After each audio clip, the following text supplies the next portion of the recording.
Okay, so the first thing you want to do is factor your numerator and denominator. Okay, so we know that x squared plus 8x plus 7. Clean that up a little.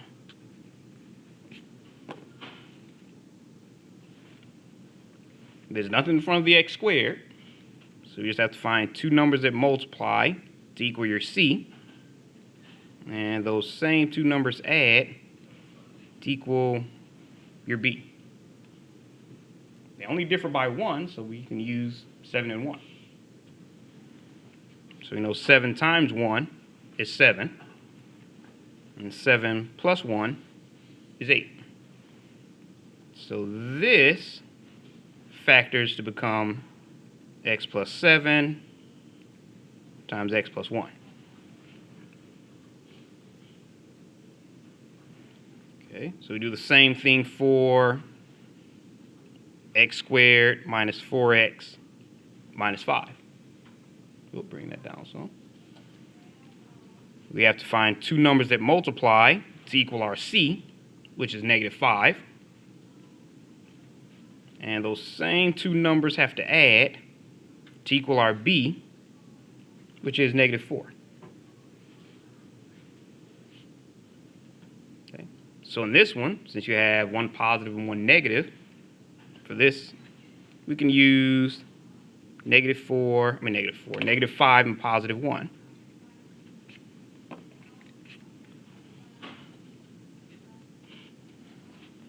We'll give you negative 5.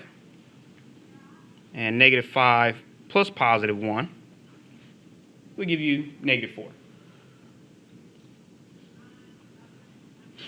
So that means this will factor to become x minus 5, x plus 1.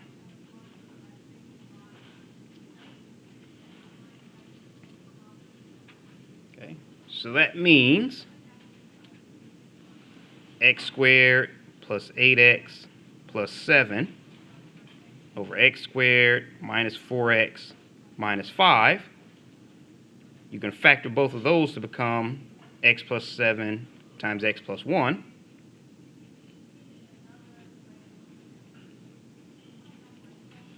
Over x minus 5 times x plus 1.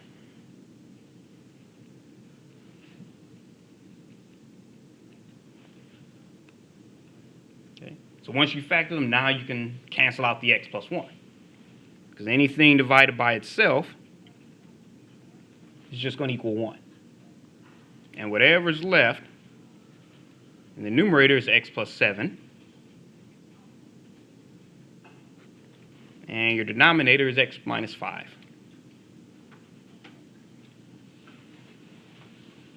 Okay, so that would be your simplified expression. All right. Any questions on that one? Why don't those x's cancel out? Oh, because you're adding them. Okay. Yeah, that's why. Yep, it only cancels out if you're multiplying. Okay. Any other questions? All right, I'll leave that up for a few more seconds.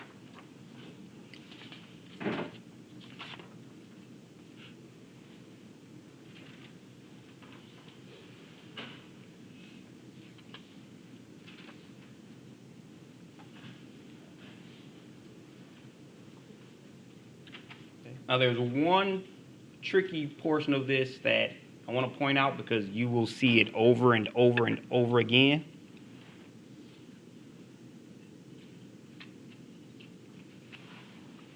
And that's if you have, let's say, y minus x. You can rewrite that to equal negative 1, and then you could just flip those around. X minus y. Because if you distribute the negative 1, you'll have negative x plus y, which is the same as y minus x. Okay, so this little trick comes in very handy. So for example, if you have 3 minus x, you can factor a -1 out of both of those. So you have -1, and then just flip them around. Times x minus 3.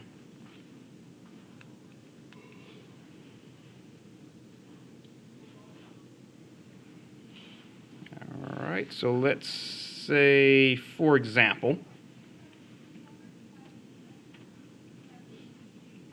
if you want to simplify, let's say for problem A, x plus y over y plus x. Say for problem B, x minus y over y minus x. Now let's say for problem C, x minus 4 over 4 minus x.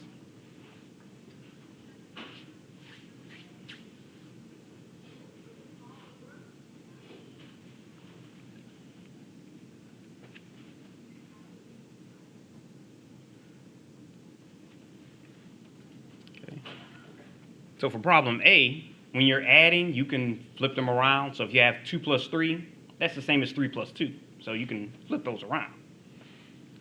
So if you have x plus y over y plus x, that's just the same as x plus y. And you can flip those two around over x plus y.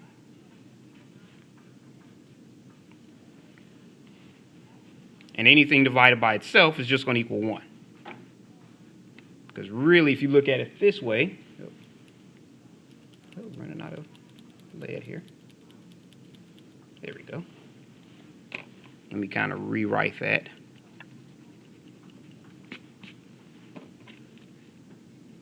So x plus y over x plus y.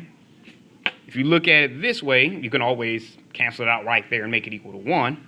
But if you wanted to just rewrite it, you can have it 1 times x plus y over 1 times x plus y. So now you have it factored. So where anything divided by itself is 1, so you're left with 1 over 1, which is just 1. So you don't have to go through that. You could have just made it 1 right from that step. But that was kind of an extended explanation. Okay. So for problem B, you have x minus y over y minus x. Now you can't do the same thing that you did with addition. You can't just say x minus y is equal to y minus x and flip them around, because it wouldn't be true. It's like saying 3 minus 2 is the same as 2 minus 3. It wouldn't be true. But remember, you can rewrite that one. X minus y, you can leave that as x minus y. Y minus x, you can factor out that -1, and then just flip those two around. Times x minus y. Okay. So actually now, what you have is 1 times x minus y over -1 times x minus y. Okay. And anything divided by itself is just going to equal 1. So you have 1 over -1, which is -1.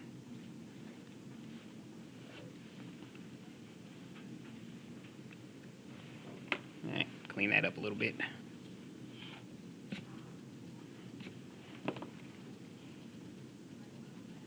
Okay, any questions on that one? All right, so for C,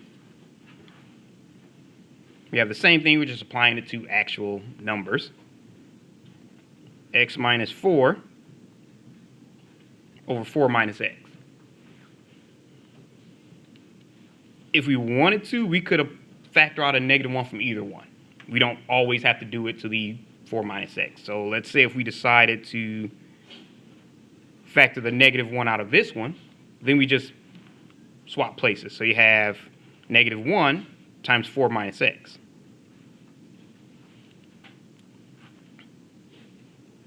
You already have 4 minus x here, so you can make that 1 times 4 minus x, which is the exact same value. Okay, so again, anything divided by itself is just going to be 1. So you're left with -1 over 1, which is still -1. So for B and C, it wouldn't matter which one you factor the -1 out of, you'd get the same -1. All right, so any questions on that one? All right, I'll go ahead and stop there. Did everyone sign in? Oh, I'll do that for you. Thank you. Okay, if you have questions, feel free to lean back and ask away. If not, I will see you on Thursday.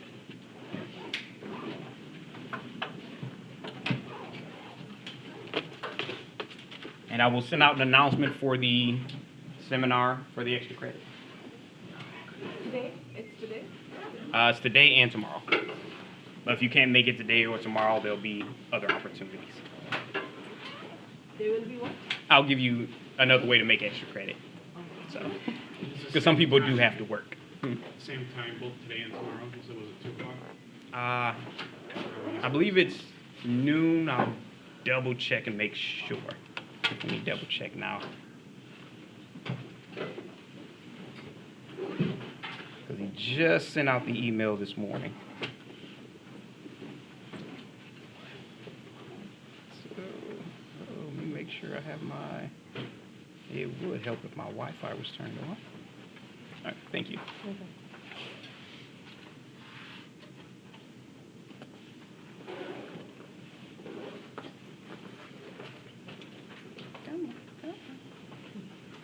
There we go. Nope, from 2 to 3. So, Okay. yep, it was 2 to 3. All right, Have a great day. you too. How long it will be? Like, Just 1 hour. 2 to 3 in room J140. June 4th? Yes. Let's see if I can send that out really, really quick before my next class.